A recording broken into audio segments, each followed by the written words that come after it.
Now, the chateau had a fire in like the late 80s, ravaged the whole place, roof off, destroyed everything. I know this sounds wild and crazy and stupid, but the plan is to restore this chateau fully back to how it was. Dan Preston became known to viewers through Escape to Rural France, the series documenting his move from busy city life to an old house in the French countryside. His work on the property drew people in, but the man behind the camera has a story many do not know. His decision to leave his old life, the work that shaped him, and the reasons he chose France reveal a story rarely shown on screen. He is far more than the man viewers see repairing walls on YouTube. Join us as we uncover what you didn't know about Dan Preston. We're so focused on the renovation all the time here, we often forget there's an underlying story here, a story of hope, of bravery, and of kindness. And this place was a hub that held many Jewish children during the war. It was a secret house, a safe haven for them to keep them safe from the war, and it helped so many children. Dan Preston is a British expatriate from Hampshire, England. He was born and raised in the southern part of the town, where he spent most of his early life. Dan's early fascination with food, cooking, and hands-on work eventually steered him into the hospitality world. Right from a young age, he has always been someone who learned best through action. He prefers to work with his hands rather than sit behind a desk. He enjoyed taking objects apart, fixing them, and improving simple tasks. Also, he had a strong interest in quiet living and natural surroundings. He enjoyed long walks and simple routines. On the personal side of things, family has always played an important role in his life. Dan grew up close to his relatives and often helped them with daily tasks, repairs, and home projects. This combination of qualities formed the early foundation of who Dan Preston is. A grounded man from Hampshire and someone who learned to rely on practical skills and determination long before anyone watched him on a screen. After spending a considerable number of years in the United Kingdom, Dan decided to explore and move to France. This decision took him into the spotlight as he got a role on the popular YouTube series, The Chateau Diaries.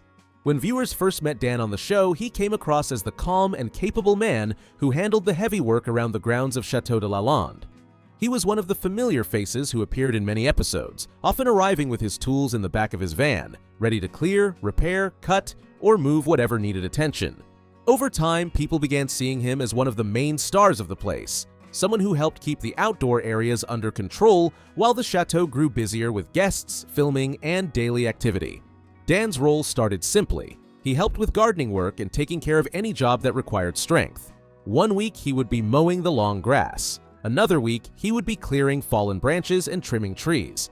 At times, he handled repairs on outbuildings, fixed gates, or helped prepare spaces for events. People enjoyed how he explained what he was doing, whether he was cutting back brambles or preparing a new area for planting. He did not make a fuss, he simply got on with it. That simple style became part of his charm. Stephanie, the chateau's owner, often relied on him during busy seasons because he understood the grounds better than most visitors. Over time, as he appeared in more episodes, his connection with the chateau community grew, and he took part in group activities. He also helped build small structures and offered advice during renovation discussions. What stood out most was how easily he adapted to whatever was needed. He did not present himself as an expert, he simply dished out what he knew, and it worked. What many viewers did not realize was that Dan's practical skills came from more than just time spent outdoors. The turning point came when he mentioned on camera and later on his own channel that he had a different background before moving to France. He shared that he had trained and worked as a chef in the United Kingdom before he ever picked up tools at Lalande. This revelation surprised many fans who had known him only as the gardener and groundsman from the Chateau Diaries. Dan never presented his chef career as a big announcement.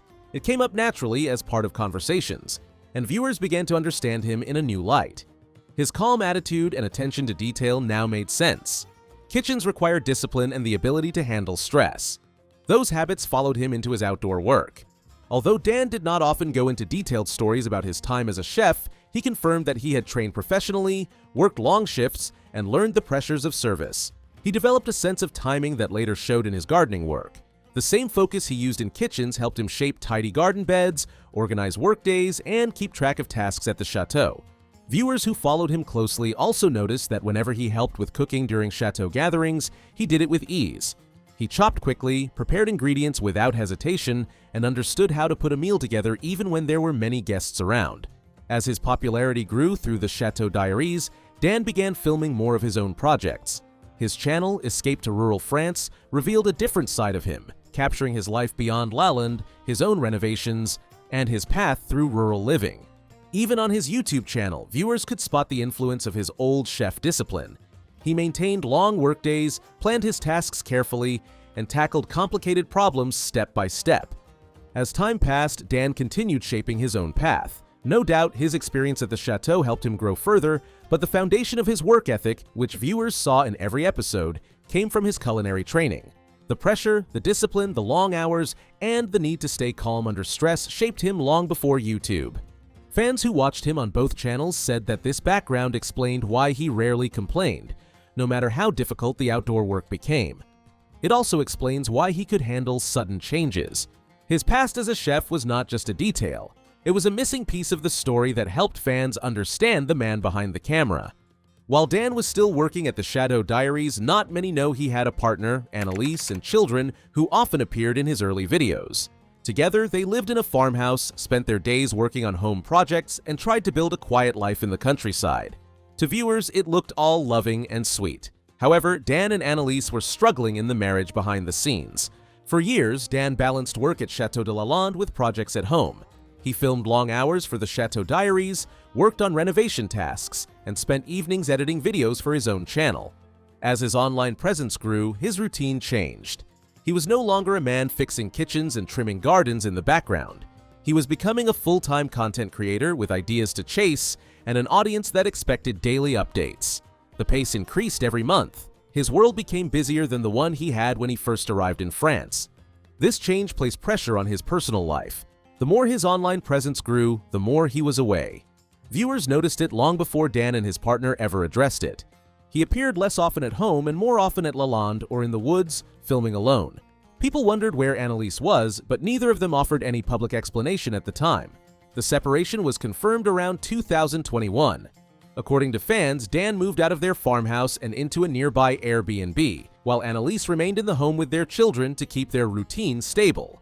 They explained that they had chosen to go their separate ways, but would continue raising their children together, even though they were no longer a couple. According to a source, a lot of factors played a role in Dan's separation. First was his intense focus on renovation work. Long filming hours created a distance that became harder to ignore. There were also hints that his growing presence online created pressure neither of them expected. As his views went up, so did expectations from fans. People began asking for more uploads, more progress on the chateau, and more scenes of him working alone in remote places. Basically, each request meant more hours spent away from home. Another detail that surfaced around the same time was Dan's dental work in Turkey. The timing made viewers speculate, but the truth was simpler. He was addressing long-term dental issues while also going through a pressing issue at home. The two events appeared connected only because they happened close together. Fans of the Chateau Diaries remember that Dan and Annalise once seemed like a solid pair. They shared a home renovation plan, raised their boys together, and appeared comfortable in their quiet corner of France. Their split reminded viewers that not every relationship thrives under the pressure of online attention. Life behind the camera is never as easy as it looks on screen. For viewers, the separation came as a shock because Dan and Annalise never brought their problems to the screen. They kept their home life off camera. Even when things were getting tense behind closed doors, their videos stayed focused on work, renovations, and the countryside. After the split, Dan continued to work on his renovation projects and to create content for his audience. He remained active online but kept his personal life mostly out of his videos. Annalise continued her work as well, raising the children and maintaining her life in France. After Dan Preston left his relationship, he did not walk away with a lot of money. He had 2 children to care for and a life that needed rebuilding. What most people did not expect was the direction he chose.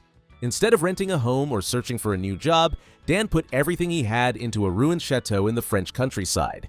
The property was the well-known Chateau de Chaumont, located between 2 small towns in the Creuse region of central France. Locals knew it as a burned and damaged building. A fire years earlier had destroyed the inside, leaving only stone walls, ash, and fallen beams. Trees had grown right up against the walls, roots pushed through the floors, and the rooms that once held families were no longer safe to enter. The chateau was built in 1886 for opera singer Eugénie Bardet and her daughter, and it carried a rich history. During the Second World War from 1939 to 1945, it served as a refuge for Jewish children. After the fire and many years of being left empty, the building had fallen into severe disrepair, standing as a reminder of a place once full of life. While most people saw the ruin and turned away, Dan saw something different. He said many times in his videos that the place spoke to him the first time he walked in. Maybe it was the space or the chance to build a new life from the ground up. Whatever it was, he signed the papers and became the new owner of the old castle. After the acquisition, he realized there was no electricity, no water, and no roof over many parts of the building. His first months were spent clearing the inside. Burned beams lay across every floor. Soot covered the walls. Some rooms were filled with debris. Dan removed it all by hand. Day after day, he carried charred wood, broken stones, and piles of ash out of the building. It took months before the floors could even be seen clearly. Once the rooms were empty, nature became the next battle. The castle had been abandoned for years, and the forest had claimed it. Trees leaned over the roofline, branches scraped the windows, brambles and vines wrapped around the doors. Dan approached the exterior the same way he approached the interior. He began cutting back the brush, clearing dead wood, and opening the space so the building could breathe again. During this period, Dan built a Mongolian yurt in the park beside the castle. Inside, he placed a small stove, a bed, and a few tools. After clearing the debris, major structural work began. The castle had lost its floors in the fire. Dan had to rebuild each level one at a time. He learned what he needed as he went. Some days he mixed mortar, other days he carried timber. The stone walls of the lower floors needed new support, the beams above needed replacing. Slowly, the shape of a home began to return. However, he was not alone in this. Two friends, Nick and Brian, joined him on many of the major tasks. Their teamwork shaped the pace of the project. Nick was known as the problem solver. He handled most of the outdoor work. He pruned trees, cut down unsafe trunks, and cleared the areas too thick for Dan to manage alone. He kept the ground safe so Dan could focus on the building. Brian, on the other hand, who is Irish and runs his own channel, took on the role of engineer. He helped with measurements, angles, and heavy structures that needed careful planning. When large beams had to be lifted or when a new frame needed exact placement, Brian stepped in. The three men often spent long days working until dusk. By mid-2024, Dan had made significant progress. The roofs were among the biggest challenges. There are 3 wings in the chateau, and each one has a roof that needs rebuilding from scratch. Dan rebuilt 2 of them. The third was underway, with new timber frames rising where the old ones had collapsed. The central tower still waits for full repair, which will require new masonry as well as a new roof. Once this is complete, the chateau will be weatherproof again. The history of the Château de Chaumont gave extra meaning to the work. Local archives describe it as a noble home built in stages. Some parts were medieval, others were added in the 18th and 19th centuries. Fires, abandonment, and time nearly erased it from the land, but Dan's purchase kept it from being lost completely. People often ask why he chose this life. Why take on something so broken when starting again was already hard enough? Dan rarely gives long answers. In his videos, he simply says he wanted a place to rebuild his life. He wanted a project worth waking up for, even on days when everything felt heavy. He also wanted a stable home for his children, something beautiful that they could grow up visiting. Dan's goal is clear. He wants to move into part of the chateau as soon as it becomes safe and warm enough for living. He has mentioned Christmas 2025 many times as the moment he hopes to have at least one finished section ready. A heated room with a bed and a secure door, a place where he no longer has to rely on the yurt or temporary shelters. However, contrary to what many fans believe, Dan's work on the Château de Chaumont is funded entirely out of his own pocket and through donations. There is no television network behind him, no production company airing the story, and no team of producers telling him what to film. What you see on his channel is exactly what is happening in his life, filmed with his own hands and with little help from friends who share his journey. This independence is possible because Dan relies on the modern creator economy to fund his restoration. His income comes from 3 main sources: Patreon, YouTube AdSense, and small donations from viewers who simply want to support his work. There are no contracts with big companies. There are no fixed deadlines or scripted moments created to boost views. His supporters are the only reason the project stays alive.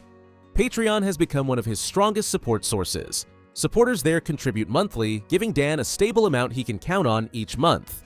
YouTube AdSense also funds some big renovations. Every time he uploads a video, he earns money from the ads that run before or during his content. The amount goes up and down depending on views, but the channel has grown enough to provide a meaningful source of income. It also pushes him to stay consistent because each video helps keep the restoration moving. Additionally, small donations from fans are often used for urgent needs, such as replacing broken tools. Many messages that come with these donations say the same thing. People do not want to see the chateau fall apart again. They want to help Dan finish what he started. When all these sources are added together, some estimates suggest his income may range significantly between $6,000 and $6,900 per month. While this may sound like a lot, most of it goes straight back into the project. However, the most important part of this system is what it gives Dan: a high level of creative control. Since there are no sponsors, he is not forced to promote products or include stage moments. There is no pressure to add fake or forced storylines. Everything viewers see comes from real struggles and real progress. His unscripted content is one of the reasons his audience trusts him. They can see that every nail, every cut of wood, and every stone he lifts is part of a genuine effort to save the building.